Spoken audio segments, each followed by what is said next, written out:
when people look at Arizona and say, you're going to run out of water, you guys don't know what you're doing, I point right to that program and say, I think we kind of have a grasp of what we need to do.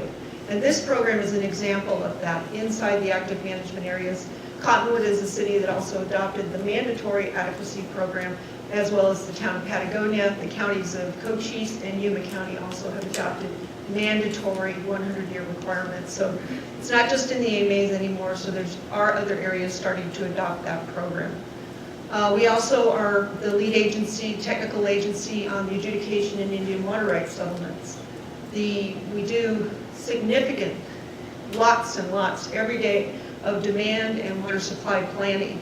We do it through our active management area assessments, where we're always looking at whether or not we're achieving the water management goals of those AMAs. We do it statewide, where we're looking at, we work with communities, we work with the rural watershed programs, we work with anybody who wants to use our resources, we will work with on water supply planning. Really the baseline for all of that though is our data, our technical data, our water use data, the data that we collect, the data that's supplied to us by water users, data that our hydrologists go out and collect, water level data, all that stuff. That's really the foundation of everything that we do. And that's probably the most important element that the department does provide, is that technical baseline information. Because without that, you don't do the rest of it.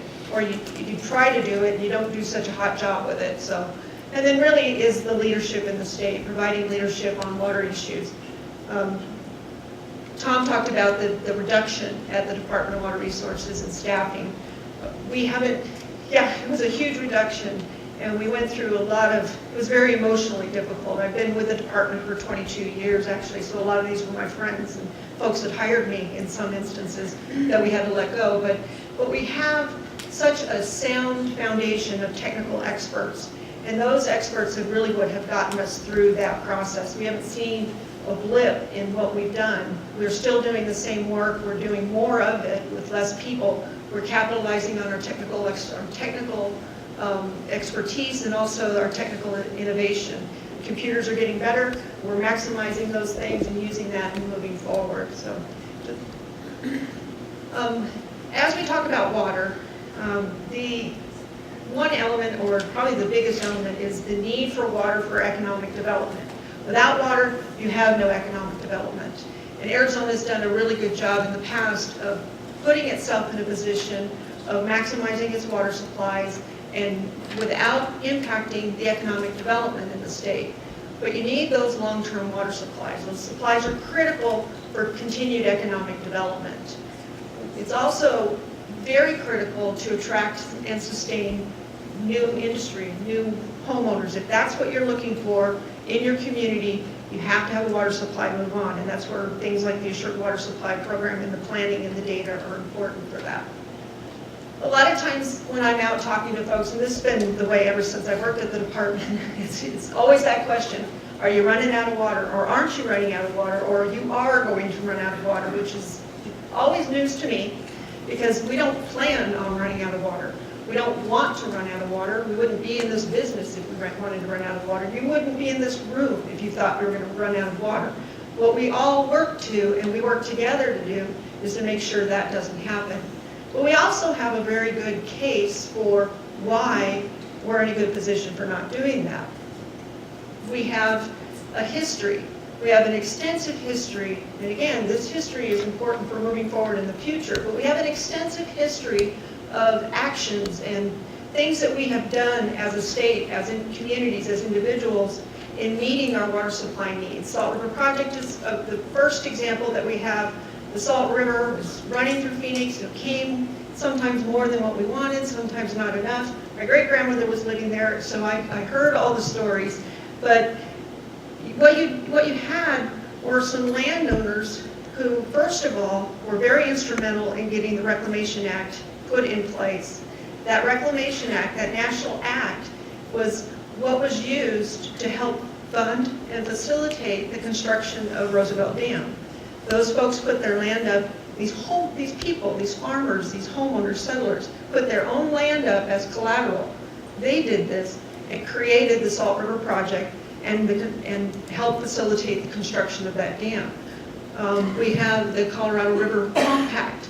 That's where multiple states have come together. And we have the Law of the River. We have 7 states, Wyoming, Utah, Nevada, Colorado, New Mexico, Arizona, and California, who come together and work together to operate and run a river and make sure that there's enough water available to meet everybody's needs. Do we always get along? Nope, absolutely not. Arizona v. California in 1963 is the perfect example of that. We won, by the way, which was good, but the next couple of years it got turned around on us in Congress, and we sort of lost priority on the river through the Central Arizona Project. But again, another example, the Central Arizona Project was a vision that folks had way back, even before the 1940s, when you had concrete plans in place. People had a vision of bringing water from the river into Central Arizona. It took 40 years to get that project in place and get that water put to use, but we stuck to it. We won a court case, we went through Congress, and we got that project put in place. And really, Phoenix wouldn't be what it is without CAP or without SRP. So it's very important to, those projects are good examples. Now those are sort of larger reclamation projects. We have smaller examples of projects. Phelps Dodge back in the 1930s, I think it was 30s or 40s, Greg, they actually built Horseshoe Dam, Horseshoe Reservoir. They built that and got credit so that they could use water somewhere else on the system up in the Black River. They constructed that. They constructed Sholo Dam, or Sholo Reservoir, Blue Ridge C.C. Cragen Reservoir. A private company did that so that they could develop water supplies. So we have a lot of examples. The 1980 Groundwater Management Act was an example.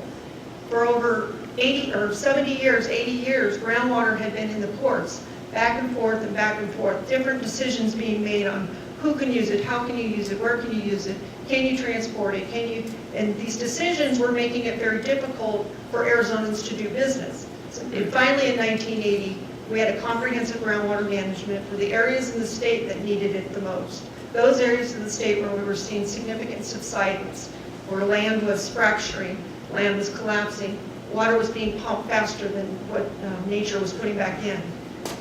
The Assured and Adequate Water Supply Program, and then recharge and recovery. A very, very important program in our water management toolbox that allows us to use water supplies that we historically may not ever have been able to use. Reclaimed water. How many of you want to drink reclaimed water right out of the tap? Not many people do. We put it underground, clean it up some more, and actually people start to think, okay, yeah, maybe I'll use that water. So it's a tool for that. It was a tool for storing water that we weren't using. The CAP is an example of that. We had, when CAP first came into the valley, we didn't have the demand for it. So instead of just letting it run down, there's a school of thought there, let it run down or not, but folks felt, no, we need to back up our water supplies. We already had declining groundwater levels. We need to bring those water levels back up our water supply. The Colorado River, any river it can be short. So essentially what we have now between reclaimed water and CAP water is we have stored in Arizona over 8 million acre feet in the ground for future use. This slide's an example of, I like to talk about conservation. Conservation is a very important tool in Arizona. We get criticized a lot in this state about our water use. I grew up in Phoenix, so I hear what people say, it's green. I like it green. But we talk about, are they doing water conservation? Are you doing water conservation? Are people in Flagstaff? Are we doing water conservation in the state? This slide shows 1957, our water use was somewhere around 7.5 million acre feet, 7.2 million acre feet in that ballpark. In 1980, when the 1980 Groundwater Management Act went into place and required mandatory water conservation, our water use, this is statewide water use, spiked at 10 million acre feet. This would be for the whole state. Since the 1980 Groundwater Management Act, what you've seen is a decline back to the 1950 levels, late 1950 levels, about 7.5 million acre feet right there. At the same time, you've seen a 500% increase in population and a 1,500% increase in gross domestic income in this state. Conservation is a good thing, and it doesn't inhibit your economic development. Clearly, it does not. So this was a really important slide to us as we're talking to other states and talking about conservation and whether or not Arizona has successfully done conservation. The majority of that decline can be directly attributed to water conservation, specifically and most notably in the active management areas. As we move forward, as we start looking out into the future, we have done, and Tom talked about all the commissions that we've done. I think there were 6 that we did. And when we have these commissions and these conversations, inevitably we're talking about, do we have enough water for the future? And how can we make sure we have enough water for the future? The Water Resources Development Commission was put in place by the legislature in 2010, and that group of folks, some 500 people, if you count everybody in all the committees and all the subgroups and subgroups of subgroups working on things, put together a phase 1 plan. We called it the final plan, but it was only the first final plan. We had a second final plan the next year, but the first final plan really laid out the water supply demands for the next 25, 50, and 100 years. And then compared that to the developed water supplies that we have. How much water do we have that can be used to offset those demands? And so we looked out into the future, and what we were asked to do was, is there enough water? Is it where we need it to be? And what do we need to do to fill in those gaps? So the total statewide demand in 2035, 2035. So when we look out 25 years from the time we did the study, the demand could be approximately 10 million, as high as 10 million acre feet again. Remember 1980, we were at 10 million acre feet. We had significant overdraft, and we had other problems going on. But so we're looking. Oops, sorry. We're looking potentially again of being back up in that range. So what we need to do. Let's see. I'm trying to see. So the difference between that supply and demand is what is our challenge. It's what we need to look at. What do we need to do to address those challenges? The WRDC concluded that without proactive and localized being the key, water management strategies, future water supply and demand imbalances may exist throughout the state. And so there would be a need to address that by either acquiring new water supplies or changing water management. The recommendation of the WRDC that came out of it, legislation came out of it last year, House Bill 2338 that Speaker Tobin introduced, was a concept that would have created regional water augmentation authorities that would have allowed communities to come together, communities and private entities to come together and finance potential water projects, water supply projects, water development infrastructure projects. The problem with that was where do you get the water? That never got answered. That one fatal question didn't get answered. At the same time we were going through this, we were also working with the 7 basin states. So we were working with the other basin states and looking at Colorado River demands. And were those demands sufficient, or were those water supplies sufficient to meet the demands? The interesting thing about this study, and I like this map, because here's the Colorado River Basin. So you have the outline of the basin, and actually it's right here, not over here. Arizona is the major portion of the basin. Water moves out of the basin into very large areas outside the Colorado River Basin. The Los Angeles metropolitan, San Diego metropolitan area, Imperial, Coachella, and Palo Verde Irrigation District. Las Vegas is actually in, so I couldn't poke them in the eye, but Denver, Colorado Springs, Albuquerque, Santa Fe, all those areas are outside the basin and are getting water from the Colorado River Basin. So you already have a stress on the system. So what we were charged with doing through that process was looking out 50 years. And was there enough water in the system with potential climate change? Would there be sufficient water supplies to meet our demands, our projected demands? And what we found was, of course, not. As you grow, you're going to outstrip those demands. And in Arizona specifically, the imbalance ranged anywhere, depending on the scenario, ranged anywhere from 250 to 1.3 million acre feet out of balance. More demand than supply. These aren't areas that could be dependent on Colorado River, and areas that are dependent on Colorado River supplies. And we never looked at increasing the 2.8, so it was based on the 2.8 million acre foot entitlement. You can't do that. So this is what I'd like to kind of focus on in the statewide strategic vision. After we after we worked through the Water Resource Development Commission and worked through the Colorado River Basin study, it was clear, very clear, that we needed to address our potential imbalance. We're very careful, and I think it's, to make it clear, it's not a shortage. The shortage is very different.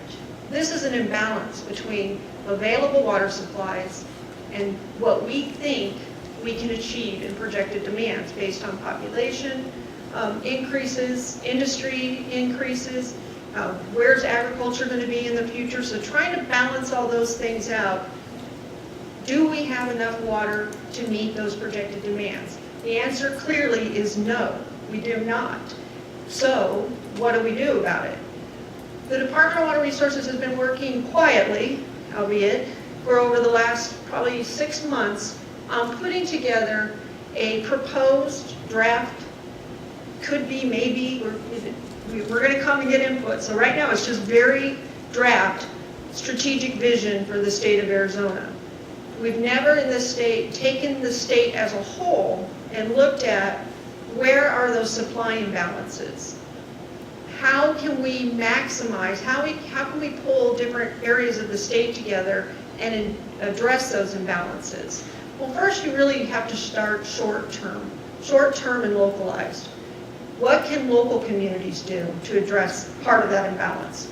You know, the imbalance grows over time as population increases. So what can be done? Conservation. So we talked about conservation and how well. Now granted, the water was allocated at a time when they thought more water flowed in the river than it does. That's part of the problem. But to address that problem, you put in reservoirs, and that's what we've done. Nate, your next step here.